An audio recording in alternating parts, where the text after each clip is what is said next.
Bom dia, boa tarde, boa noite. Aqui quem fala é o professor Carlos Souza.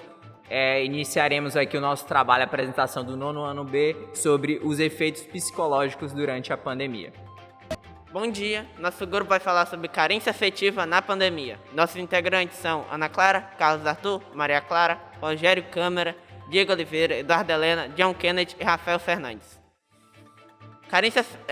O que é carência afetiva?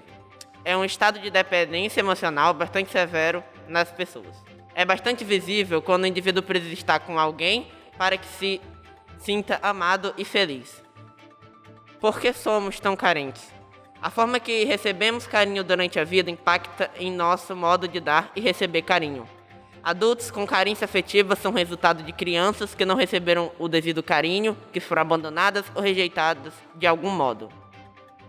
6 sintomas da carência afetiva: medo da solidão, hábito de se comparar com as pessoas, necessidade de chamar atenção, excesso de ciúmes, incapacidade de fazer planos sozinhos e hábito de se fazer de vítima. Vitimismo. A pessoa carente aponta o outro e diz que se sente que não é amado. A família e os amigos também passam por uma situação parecida, sendo culpados por qualquer mal-estar do carente, usando a carência afetiva para se fazer de vítima e atrair a atenção dos outros. Nada dura por muito tempo, mas o sofrimento sim. As pessoas envolvidas nesse contato acabam por adoecer internamente.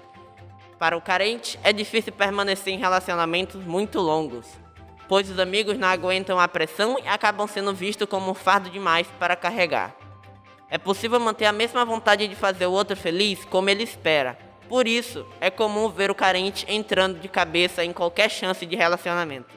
Aí, como lidar com a carência afetiva? Ame-se em primeiro lugar. No momento que passar a gostar de si, entender suas limitações e apreciar suas qualidades, vai estar pronto para fazer isso com outra pessoa. Goste de sua companhia e aprenda a ficar só. Aprecie sua companhia. E evite se apegar a alguém para que possa mostrar o seu valor. Faça isso por você, mesmo sozinho. 1 milhão de curtidas não será suficiente se você não curtir a você mesmo. Bom dia, meu nome é Carlos Arthur. O grupo da carência afetiva foi dividido em 2 formas. Uma que apresentasse a parte teórica e outra a prática. A prática foi dividida em 4 membros, na verdade as 2 partes. E a prática nós desenvolvemos 10 perguntas para saber mais ou menos uma porcentagem de 0 a 100%, utilizando 3 respostas para saber a porcentagem da pessoa, de que ela, não que ela tenha, mas sim uma chance de desenvolver, porque para saber se tem, seria mais ou menos necessário uma equipe de especialistas e psicólogos para meio que afirmar. Então nós desenvolvemos a pergunta que tem uma resposta geralmente de não, que não aumentaria a porcentagem dessa pessoa ter. Mais ou menos, que é como se ela se sinta que precisa, mas que também não precise. Então aumentaria 5% de uma chance dela desenvolver a carência afetiva. E 10% seria o sim, que já é a maior chance de desenvolver as perguntas, que seriam perguntas como: se você se vê feliz no futuro sozinho, se você consegue se ver sem, não necessariamente sem uma família, mas sem ter uma pessoa que você dependa mesmo, ou você se vê feliz no tempo que você está agora, de uma forma que não necessite agradar o próximo, que você só precisa se agradar. Uma forma de demonstrar que você se ama e não precisa da aprovação do outro. Assim a pessoa não tem essa chance de desenvolver a carência afetiva, porque ela não precisa do outro, do próximo, o tempo todo com ela, que a pessoa da carência afetiva vai se vitimizar para ter essa pessoa com ela. Aí a gente fez a pergunta, usamos 3 indivíduos, mais todos os integrantes da parte prática. Os integrantes da parte prática nós não colocamos no slide e colocamos só os 3 indivíduos. E aí a gente fez o resultado de 15% no primeiro entrevistado, 0% no segundo e 65% no outro, que foram pessoas que disseram de sim a não ou mais ou menos. Sempre que apareceu 5% no final é por conta que foi mais ou menos uma pergunta que eles não tinham certeza, que geralmente era se ver feliz no futuro, sozinho. Por conta que tem pessoas que querem ter uma família, não importando a idade, assim, podem ser nos 30, essas coisas, mas que hoje em dia eles não sentem a necessidade de ter. Então eles dizem geralmente mais ou menos para essa pergunta, e assim não desenvolve tão forte na pessoa. O indivíduo de 0% já foi um caso que a pessoa é acostumada, que ela não tem a necessidade de ter uma pessoa sempre perto dela, que ela faz as coisas sozinha, consegue viver de uma forma sozinha, feliz, ela não vai precisar daquele próximo com ela o tempo todo. E assim é uma pessoa que tem menos chance de desenvolver carência afetiva. Não que ela não possa desenvolver, mas sim que no presente estado agora, no dia de hoje ou de amanhã, que ela não tem muita chance de desenvolver. Talvez no futuro, com alguma coisa que aconteça na vida dela, ela desenvolva. Mas por enquanto não. O de 65%, como já é acima de 50%, a chance é bem alta. Então tem essa questão de poder fazer um teste no psicólogo para saber se tem. Essa foi a nossa apresentação. Obrigado pela assistida e até a próxima. Tchau. Muito obrigado por assistir a apresentação, obrigado pela atenção de todos que assistiram, independente da hora. Muito obrigado, valeu mesmo. Bom dia, o meu nome é João Paulo e a gente fez um trabalho sobre a depressão, que foram 2 equipes necessárias para fazer todo o trabalho, os trabalhos. Nossa equipe fez uma enquete sobre a depressão. Os integrantes são Ana Luísa Neres de Aquino, Arthur Braga Leal de Matos, João Paulo Oliveira Castro, no caso eu, Miguel Henrique Frost Feira, Miguel Vital Lima de Jesus, Pedro Bernardo Arquim Marques Carenses, Pedro Lucas Bernice Carvalho e Rafael Silveira Gomes. O que é depressão?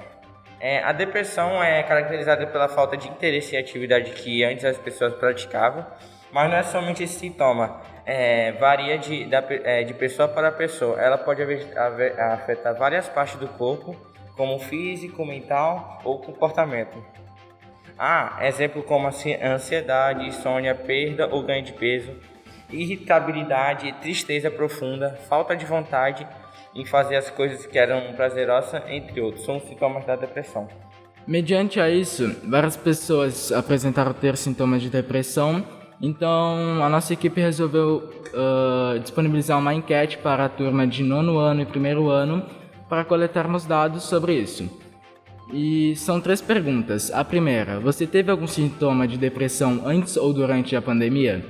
28 pessoas responderam não e 31 pessoas responderam sim. Segunda pergunta, qual foi o principal sintoma que você apresentou?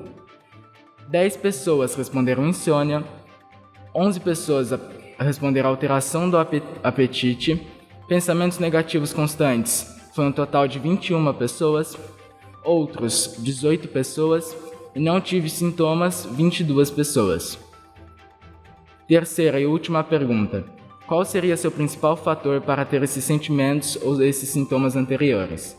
Medo de morrer ou perder alguém, 14 pessoas. Isolamento social obrigatório, 7 pessoas.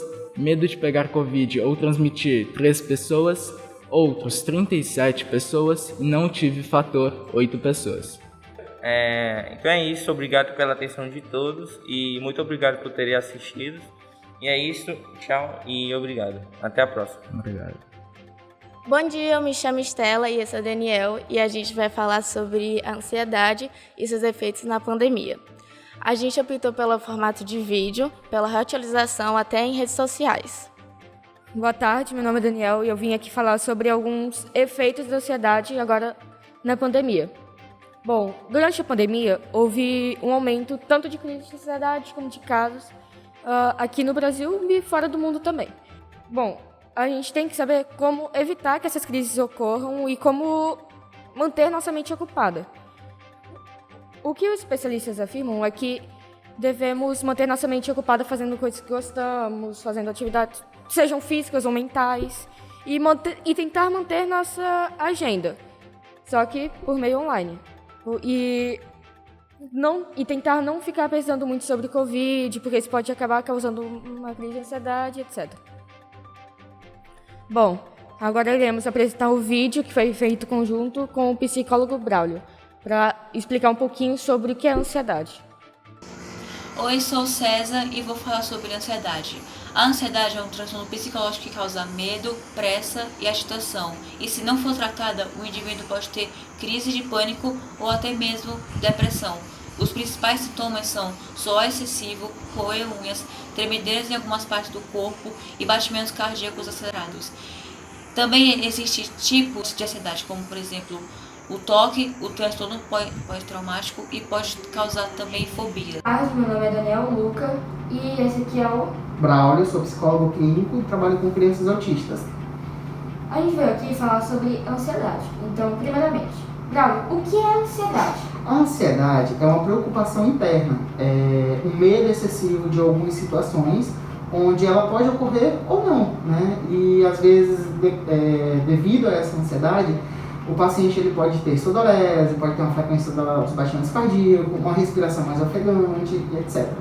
E como ajudar um indivíduo que está tendo uma crise de ansiedade? Primeiramente, você tem que identificar qual nível que ele está de ansiedade, né? E você, sendo leigo, conhecendo uma pessoa e você vendo que ela está numa crise de ansiedade, você tem que tirar aqueles gatilhos onde ela esteja vivendo. Você tem que trazer calmaria para ela, você tem que tirar o foco de onde ela está vivendo, você tem que instruir, redirecionar os pensamentos dela e falar de coisas positivas. E quais são os primeiros sintomas que essa pessoa apresenta?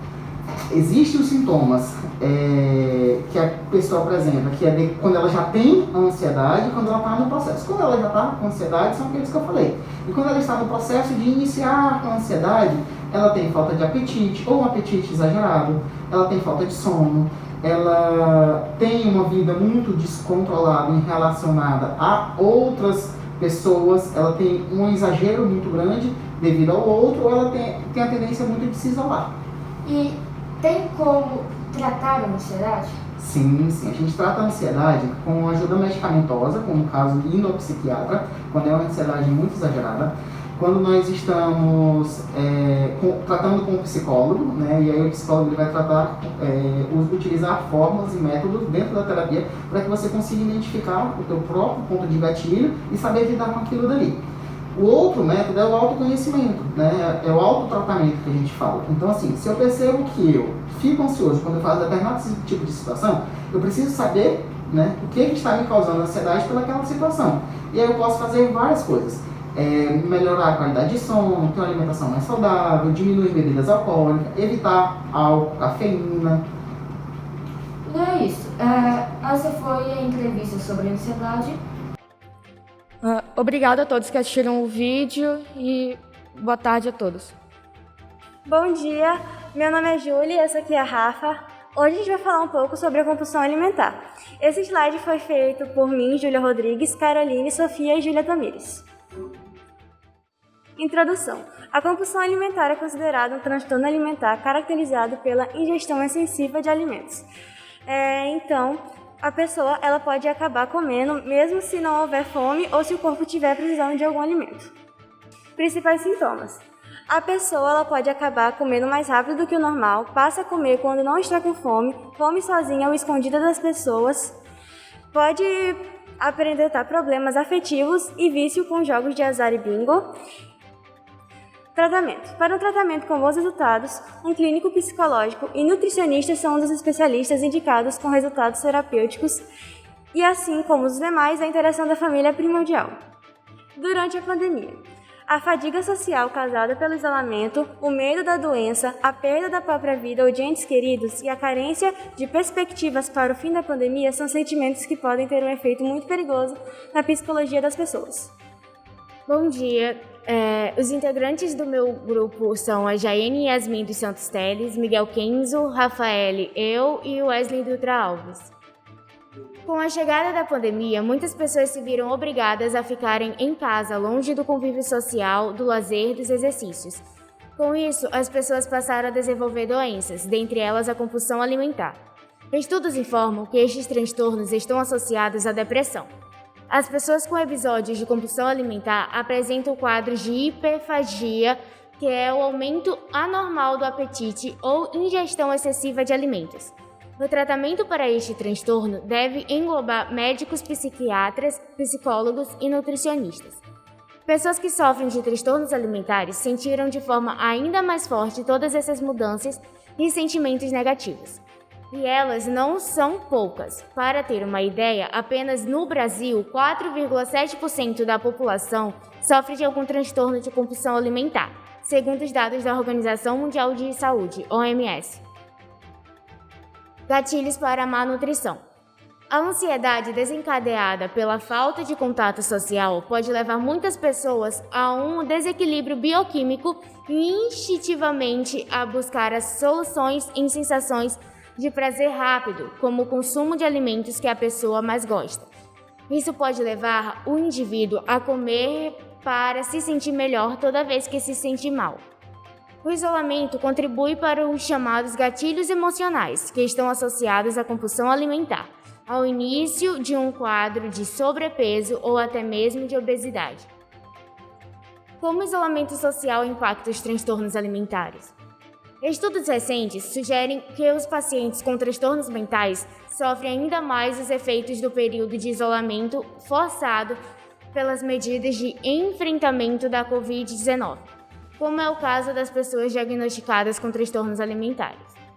Embora sejam estudos iniciais, já há algumas hipóteses a respeito de como alguns fatores ambientais poderiam interferir na saúde desses pacientes. Pode ocorrer uma preocupação constante com o ganho de peso em decorrência da interrupção de rotinas com atividades físicas, comparações desencabidas com a própria imagem pelo tempo excessivo das redes sociais, alterações na regulação emocional pelo tempo prolongado de isolamento. Pacientes com comportamento alimentar inflexível podem ter dificuldade de encontrar os alimentos que geralmente consomem. E esse foi nosso trabalho e agradecemos a atenção de todos. Bom dia, hoje eu vou falar sobre o estresse na pandemia e na minha equipe tem Raíssa, Maria Eduarda, Maria Catarina, Camila, Marcela e Enzo. O atendimento de pacientes novos deu 67%, agravamento de quadros 89%, intensidade de sintomas de depressão 40%. Esse foi algum gráfico que nós achamos para poder mostrar como está sendo a situação. Infelizmente, nem todos os indivíduos têm se acostumado com a brusca mudança de rotina desde o começo da pandemia. Numa situação estressante, o corpo fica em estado de alerta, liberando hormônios que podem causar insônia, alergias, dores de cabeça, sensação de esgotamento, tensão e dor muscular, taquicardia, ansiedade, irritabilidade, desmotivação, sentimento de perseguição, sentimento de isolamento. Formas de tratamento são algumas práticas de exercício físico, meditação, alimentação equilibrada e acompanhamento psicológico, que é o mais importante. Esse foi o nosso trabalho. Obrigado por assistir e cuide bem da sua saúde mental. Obrigado pela atenção. Esse foi o nosso trabalho. Tchau, tchau.